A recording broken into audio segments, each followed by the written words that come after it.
হযরত ইব্রাহিম আলা নবিয়িনা আলাইহিস সালাতুস সালামের স্মৃতি ধন্য হযরত ইব্রাহিম আলাইহিস সালাতুস সালামের ছেলে হযরত ইসমাঈল যখন জন্মগ্রহণ করলেন, হাজেরার ঘরে ইব্রাহিম আলাইহিস সালাতুস সালামকে আল্লাহ পাক আদেশ করলেন, ও ইব্রাহিম, যান আপনার স্ত্রী আর আপনার সন্তানকে এমন একটা এলাকায় রেখে আসেন। সফর শুরু করেন। সফর করতে করতে করতে করতে করতে আল্লাহর নবী ইব্রাহিম মক্কাতুল মুকাররমার খানায়ে কাবা, যেখানে আল্লাহর ঘর, যেখানে ওইটা তো আর ওই সময় আপনার নিশানা ছিল না, ওইখানে আসলেন। আসার পরে আল্লাহ বললেন, এখানেই আপনার সন্তান আর স্ত্রীকে রেখে যান। সন্তান ইসমাঈল, আল্লাহর রসুল, আল্লাহর পয়গম্বর, আল্লাহ নবী ইব্রাহিম আলাইহিস সালাতুস সালাম সফর শুরু করেছেন। এমনিতে স্ত্রী পিছন থেকে নাক দিলেন আর বললেন, স্বামী গো, এমন একটা স্থান যেই জায়গাতে কোনো পানি নাই, গাছ নাই, বৃক্ষ তরুলতা নাই, ফল নাই, ফসল নাই, কোন ধরনের রিজিকের ব্যবস্থা নাই, ফল ফসলের ব্যবস্থা নাই, মানুষ নাই। ওগো স্বামী, এমন একটা জনমানবহীন এলাকায় আপনি আমাদেরকে রেখে যাচ্ছেন, বিষয়কে একটু বলেন না। ইব্রাহিম নবী কোনো কথাই বলেন না। হঠাৎ করে স্ত্রী, খুব বুদ্ধিমান বুদ্ধিমতী স্ত্রী হাজেরা স্বামীকে সম্বোধন করে বলেন, স্বামী গো, আপনি যে আমাদেরকে রেখে যাচ্ছেন, ওইটা কি আপনার ব্যক্তিগত সিদ্ধান্ত নাকি আল্লাহর সিদ্ধান্ত? একটু আমাকে বলে যান। আল্লাহর বান্দা ইব্রাহিম নবী বলেন, স্ত্রী আমার, ওইটা আমার ব্যক্তিগত সিদ্ধান্ত নয়, এটা হইল আমার মহান আল্লাহ তাআলার সিদ্ধান্ত। এমনিতে হাজেরা বলেন, স্বামী, আল্লাহর সিদ্ধান্ত যদি হয় তবে আর টেনশন করিয়েন না, পেরেশানি করিয়েন না। আল্লাহ তাআলা আমাদের জিম্মাদারি গ্রহণ করবেন, কোনো সন্দেহ নাই। ইব্রাহিম নবীর স্মৃতিধন্য খানায়ে কাবা, সুবহানাল্লাহ। এই কসম আল্লাহ করলেন। কসমগুলো করে আল্লাহ কি বলেন? ইন খালাকাদ খালাকনাল ইনসান ফি আহসানি তাকবীম। আল্লাহ বলেন, নবী, আমি তেরের কসম করেছি, জাইতুনের কসম করলাম, আমি তোর পর্বতের কসম করলাম, বলদে আমিরের কসম করলাম, পবিত্র নগরী মক্কাতুল মুকাররমার কসম করলাম, শান্তির নগরী মক্কাতুল মুকাররমার কসম করলাম। আমি এতগুলো কসম করে বলতে চাই, লাকাদ খালাকনাল ইনসান ফি আহসানি তাকবীম। অগণবিজি, কিয়ামত পর্যন্ত যত মানব দুনিয়াতে আসবে, যত মখলুক দুনিয়াতে আসবে, সব মখলুককে সামনে রেখে মানব জাতিকে জানায়া দিয়েন, আমি আল্লাহ তাআলা মানব জাতিকে সৃষ্টি করেছি সবচেয়ে সুন্দর আকর্ষণীয় অবয়বের দেহে। সুবহানাল্লাহ।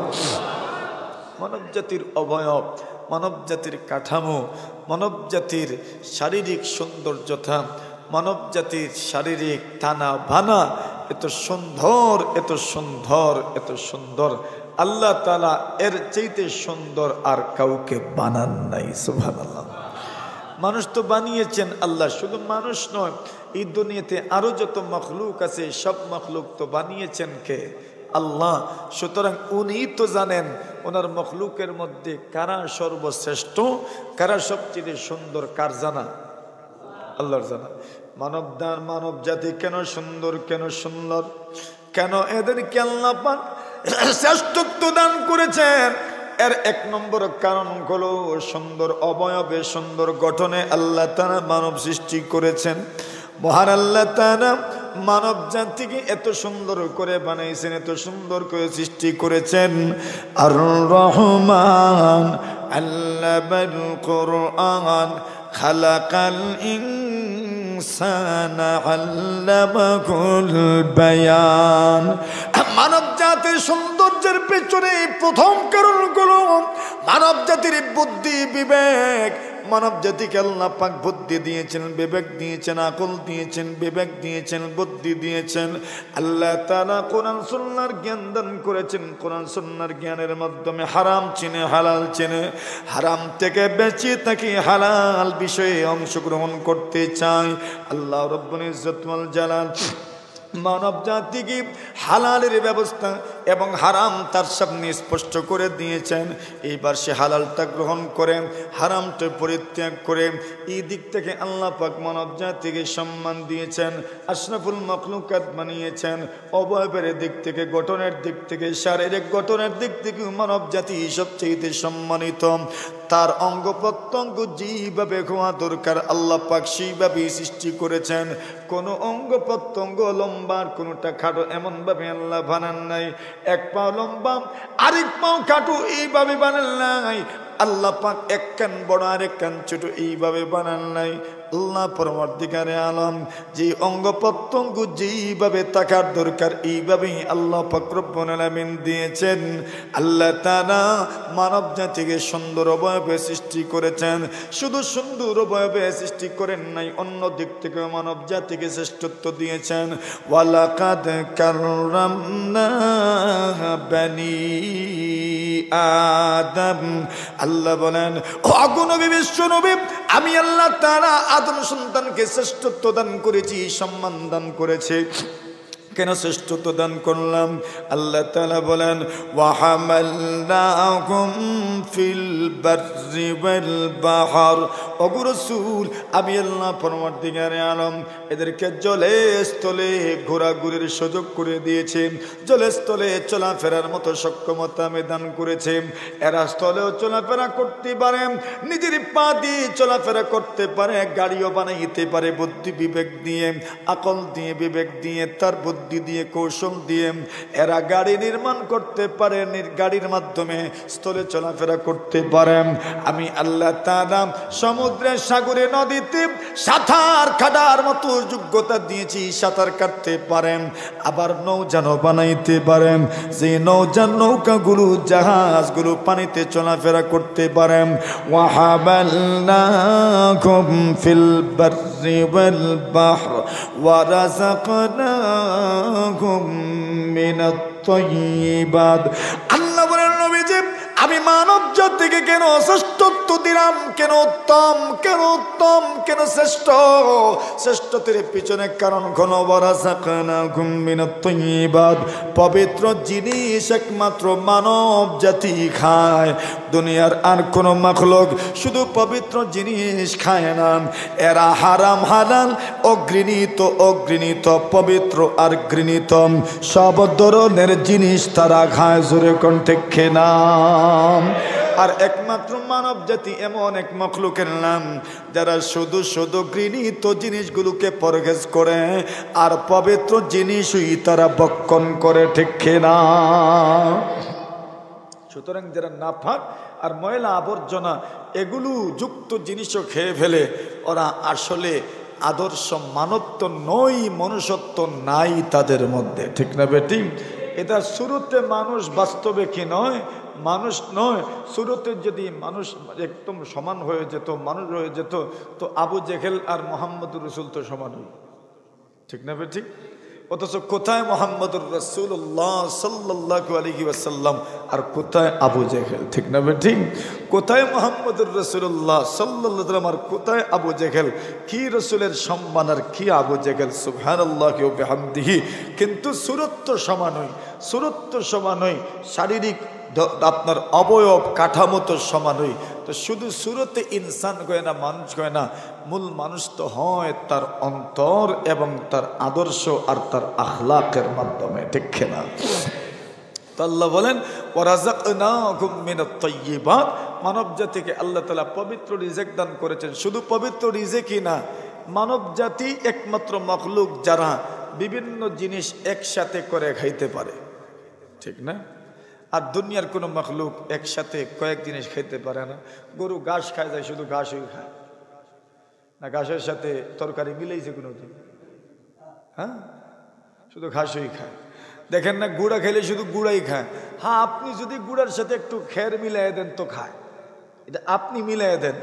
মানব জাতি এমন এক মাখলুক, এরা কোনো জিনিস একসাথে খায়, মানে একা একা কোনো জিনিস খায় না, খাইলেই মিলাইয়া খায়।